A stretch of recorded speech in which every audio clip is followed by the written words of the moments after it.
नमस्कार दोस्तों, स्वागत है आप सभी का आज की एक और नई वीडियो में।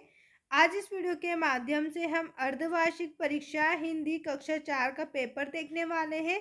इस वीडियो के माध्यम से हम कक्षा 4 हिंदी विषय पेपर के सभी प्रश्नों को देखेंगे और साथ में इन सभी प्रश्न के उत्तर को भी देखने वाले हैं। तो वीडियो को शुरू से अंत तक ज़रूर देखिएगा। अगर आप हमारे चैनल पर नए हैं तो सबसे पहले चैनल को सब्सक्राइब कर लीजिए, जिससे आने वाली सारी इम्पोर्टेंट वीडियो सबसे पहले आप ही को मिले। साथ में इस वीडियो को लाइक करके अपने सभी दोस्तों के साथ भी शेयर कर दीजिए। तो यहाँ पर आप देखेंगे हमारे पास जो है कक्षा चौथी का हिंदी का पेपर है। राज्य शिक्षा केंद्र मध्य प्रदेश भोपाल अर्धवार्षिक परीक्षा सत्र 2025-26 विषय हिंदी कक्षा चौथी। यहाँ पर आपको जो समय दिया गया है बच्चों, वो समय आपका 2.5 घंटे का रहने वाला है। 2.5 घंटे का आपका समय रहेगा और जो पेपर का पूर्णांक है वो 60 नंबर का, यानी कि आपके जो पेपर है वो 60 नंबर का रहने वाला है। तो यहाँ पर सबसे पहले आपसे बहुविकल्पी प्रश्न पूछे जाएंगे जो 1 नंबर के होंगे। उसके बाद आपसे 2 नंबर वाले प्रश्न पूछे जाएंगे, फिर 3 नंबर वाले, फिर 5 नंबर वाले। तो यहाँ पर हम इन सभी प्रश्नों को देखेंगे और साथ में इन सभी प्रश्नों के उत्तर को भी देखने वाले हैं।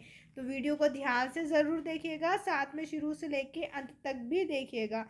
तो यहाँ पर हम देखेंगे सबसे पहले प्रश्न है, रम्मू की प्रिय मिठाई कौन सी है।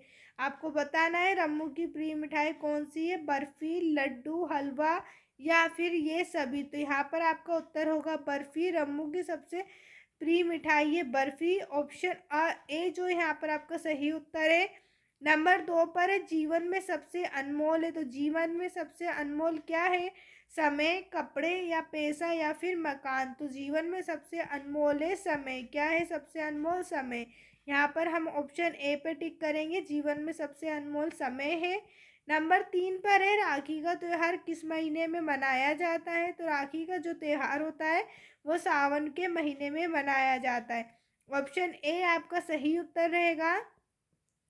प्रश्न नंबर 4 है, ईमानदार शब्द का विलोम शब्द है। तो ईमानदार शब्द का विलोम, विलोम का मतलब क्या होता है, उल्टा। तो यहाँ पर हम बताएंगे ईमानदार का विलोम क्या होता है, बेईमान होता है। यहाँ आपका ऑप्शन सी जो है ये आपका सही उत्तर रहेगा।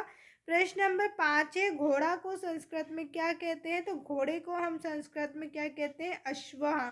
ऑप्शन डी जो है यहाँ पर आपका सही उत्तर रहेगा, घोड़े को संस्कृत में हम अश्वः कहते हैं। इसके बाद है रिक्त स्थान, यहाँ पर आपको रिक्त स्थान दिए हुए हैं। प्रश्न 6 है, नर्मदा एक पवित्र है। तो यहाँ आपको रिक्त स्थान में बताना क्या है। तो नर्मदा एक पवित्र नदी है। क्या है, नर्मदा, नर्मदा एक नदी है, कैसी पवित्र नदी है। नंबर 7 पर है, यात्रा करने वाले व्यक्ति को कहते हैं। तो यात्रा करने वाले व्यक्ति को हम क्या कहते हैं, यात्री कहते हैं। यात्रा करने वाले व्यक्ति को क्या बोलते हैं, हम यात्री कहते हैं। प्रश्न नंबर 8 है, सरदार सरोवर बांध राज्य में है, कौन से राज्य में, आपको रिक्त स्थान में बताना है। उत्तर में हम लिखेंगे गुजरात। सरदार सरोवर बांध जो है वो गुजरात राज्य में स्थित है। इसके बाद प्रश्न नंबर 9 है, हमें प्रभु का मानना चाहिए। हमें प्रभु का क्या मानना चाहिए, उपकार मानना चाहिए। तो रिक्त स्थान में हम क्या लिखेंगे, उपकार। हमें प्रभु का उपकार मानना चाहिए। प्रश्न नंबर 10 है, वह पुस्तक पढ़ता हूँ, वाक्य में वह शब्द है। तो यहाँ पर आपको एक शब्द दिया हुआ है, एक वाक्य, वह पुस्तक पढ़ता हूँ। तो यहाँ पर वह शब्द जो है वो क्या है, तो यहाँ पर हम लिखेंगे सर्वनाम है। वह शब्द जो है वो एक सर्वनाम शब्द है। इसके बाद है अति लघु प्रश्न आपसे पूछे गए हैं जो 2 नंबर वाले प्रश्न हैं। प्रश्न नंबर 11 है, सुबह सुबह समय पर बाघ कौन देता है। तो सुबह सुबह के समय पर बाघ कौन देता है, मुर्गा। यहाँ पर आपको लिखना है मुर्गा देता है। प्रश्न नंबर 12 है, संज्ञा की परिभाषा उदाहरण सहित लिखिए। यहाँ पर आपको संज्ञा की परिभाषा लिखना है। उत्तर में हम लिखेंगे किसी व्यक्ति, वस्तु और स्थान के नाम को संज्ञा कहते हैं। उदाहरण में राम, भोपाल, किताब। इसके बाद प्रश्न नंबर 13 है, बंजारे का स्वभाव कैसा था। उत्तर में हम लिखेंगे बंजारे का स्वभाव ईमानदार और सच्चा था। प्रश्न नंबर 14 है, नीचे लिखे वाक्यों में से क्रिया शब्द छाट कर लिखिए। क्रिया शब्द आपको बताने, तो मैं बता दूं क्रिया शब्द कौन से होते हैं, जैसे खेलना, कूदना, नाचना, गाना, खाना, ये सभी जो हम क्रिया करते हैं उसे हम क्रिया शब्द कहते हैं। अब यहाँ आपको दिया हुआ है सीता बहुत तेज दौड़ती है, तो यहाँ पर जो दौड़ना है वो क्या है, क्रिया है, क्योंकि वहाँ एक क्रिया कर रही है, वहाँ दौड़ रही है, तो दौड़ना क्या हो गई, इसकी क्रिया हो गई, तो यहाँ पर हम लिखेंगे दौड़ना। नंबर 2 पर है मोहन किताब लिख रहा है। अब यहाँ पर वो लिख रहा है, तो लिखना हमारी क्या हो जाएगी, क्रिया हो जाएगी। मोहन किताब लिख रहा है, इस वाक्य में क्रिया कौन सा शब्द है, लिखना। अब प्रश्न नंबर 15 है, तो प्रश्न नंबर 15 करने से पहले अगर अभी तक आपने हमारे चैनल को सब्सक्राइब नहीं किया है तो सबसे पहले चैनल को सब्सक्राइब कर लीजिए, जिससे आने वाली सारी इंपॉर्टेंट वीडियो सबसे पहले आप ही को मिले। साथ में इस वीडियो को लाइक करके अपने सभी दोस्तों के साथ भी शेयर कर दीजिए। प्रश्न नंबर 15 है, हिंदी में लिंग कितने प्रकार के होते हैं, तो उत्तर में हम लिखेंगे लिंग 2 प्रकार के होते हैं, स्त्रीलिंग और पुल्लिंग। हिंदी में लिंग कितने प्रकार के होते हैं, 2 प्रकार के, स्त्रीलिंग और पुल्लिंग। प्रश्न नंबर 16 है, निम्नलिखित शब्दों के बहुवचन शब्द लिखिए। यहाँ पर आपको संस्कृत के शब्द दिए हैं, मूषक, मूषक का मतलब क्या होता है, चूहा। यहाँ पर आपको इसका बहुवचन बताना है, और बालक, बालक का आपको बहुवचन बताना है, तो मूषक का हम लिखेंगे मुष्कः और बालक का लिखेंगे बालकः। इसके बाद है लघुत्तरी प्रश्न जो आपसे 3 नंबर में पूछे गए हैं। प्रश्न नंबर 17 है, धरती माता सभी प्राणों की सेवा किस प्रकार करती है, उत्तर हम इस प्रकार लिखेंगे, धरती माता हमें अनाज, फल, सब्जियां देती है जो सभी मनुष्य और जानवरों के लिए भोजन का मुख्य स्रोत है। प्रश्न नंबर 18 है, आपके घर में त्योहारों पर कौन सी मिठाई बनाई जाती है, उनके नाम लिखो। तो यहाँ पर आपके घर में जो भी मिठाइयाँ बनती हैं उन मिठाइयों के नाम बताना है।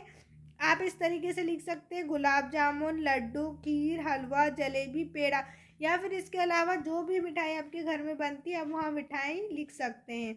प्रश्न नंबर 19 है, भारतीय सैनिकों के कोई 3 गुण लिखिए। उत्तर में हम लिखेंगे भारतीय सैनिकों के 3 गुण, वह साहसी, बहादुर और निडर। अब इसके बाद प्रश्न नंबर 20 है, निम्नलिखित शब्दों की शुद्ध वर्तनी लिखिए। यहाँ पर आपको अशुद्ध शब्द दिए हुए, इन्हें शुद्ध करना है। अभिषेक, तो अभिषेक का हम लिखेंगे अभिषेक, पर्वत और स्कूल। इसके बाद है प्रश्न नंबर 21, शरीर मजबूत करने के लिए हमें क्या करना चाहिए। उत्तर में हम लिखेंगे शरीर मजबूत करने के लिए हमें प्रतिदिन व्यायाम करना चाहिए, पौष्टिक भोजन करना चाहिए और समय पर सोना जागना चाहिए। प्रश्न नंबर 22 है, निम्नलिखित शब्दों के बहुवचन लिखिए कोई 3। यहाँ पर आपको 5 शब्द दिए गए, इन 5 में से आपको सिर्फ किसी 3 पर ही बहुवचन लिखने हैं। उत्तर में मैं आपको बता देती हूँ सभी के बहुवचन, लेकिन एग्जाम में आपको सिर्फ 3 ही करके आना है। नदी का हम लिखेंगे नदियाँ, लकड़ी का हम लिखेंगे, लड़की का हम लिखेंगे लड़कियाँ, ताला का हम लिखेंगे ताले, मुर्गी का मुर्गियाँ, किताब का किताबें। यहाँ पर मैंने आपको सभी बताए, लेकिन आपको सिर्फ कोई 3 ही करना है। अब प्रश्न नंबर है 23, जहाँ पर आपसे दीर्घोत्तरी प्रश्न पूछे गए हैं, जो 5 नंबर वाले प्रश्न हैं। प्रश्न नंबर 23 है, भारत के कोई 5 त्योहारों के नाम लिखिए।